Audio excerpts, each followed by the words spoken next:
দেখো তোমারে আমি একটা নতুন মোবাইল পাঠাইতে কইছি, তুমি নতুন মোবাইল পাঠাও। এই ফোনে ঠিক মতো ছবি তোলা যায় না, ঘরের মধ্যে নেটওয়ার্ক হয় না, বুঝতে পারিছো? এত কিছু আমি বুঝি না। তোমারে আমি মোবাইল পাঠাইতে কইছি, তুমি মোবাইল পাঠাবা।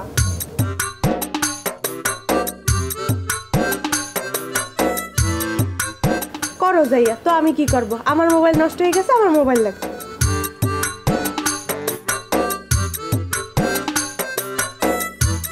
ভুলেও দেশে আসার কথা চিন্তা করবা না। যতদিন পর্যন্ত না ব্যাংকে 50 লাখ টাকা হইবে ততদিন পর্যন্ত কিন্তু গ্রামে আসবা না, বুঝতে পারিছো? এত কিছু তোমার চিন্তা করতে হইবে না, বুঝতে পারিছো? বলদের মতো কথা বলছো কিসের জন্য? হ্যাঁ, আমি এখন রাখি, আমার সাথে কথা বলতে হবে। তোমার ভাই আবার কি নাকি মনে করে, তাও আবার এত রাত্রির বেলা আইছো, তাই ফোন কেটে দিছি। আমি না আসিতে পারলাম না। কেন, কি হয়েছে? এত কথা না পেছাইয়া কও। আমি করছিলাম কি যে এই যে গতকালকে দুর্ব্যবহার করছি না, সেটার জন্য ক্ষমা চাইতে আসছি। আমার বুঝ আমারে নিয়ে থাকতে যাও, আর তুমি এখন যাও।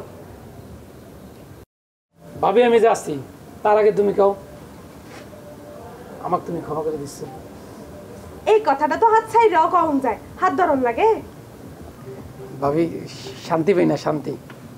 এই জায়গায় শান্তি আসলো কিভাবে? ভাবি তুমি বুঝতে পারছো না?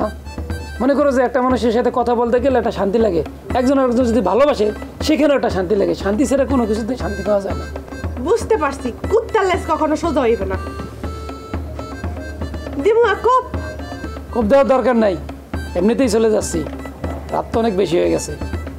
যা তাহলে পরে রায় তৈরি পরে বাড়ির উঠোনে চলে আসে।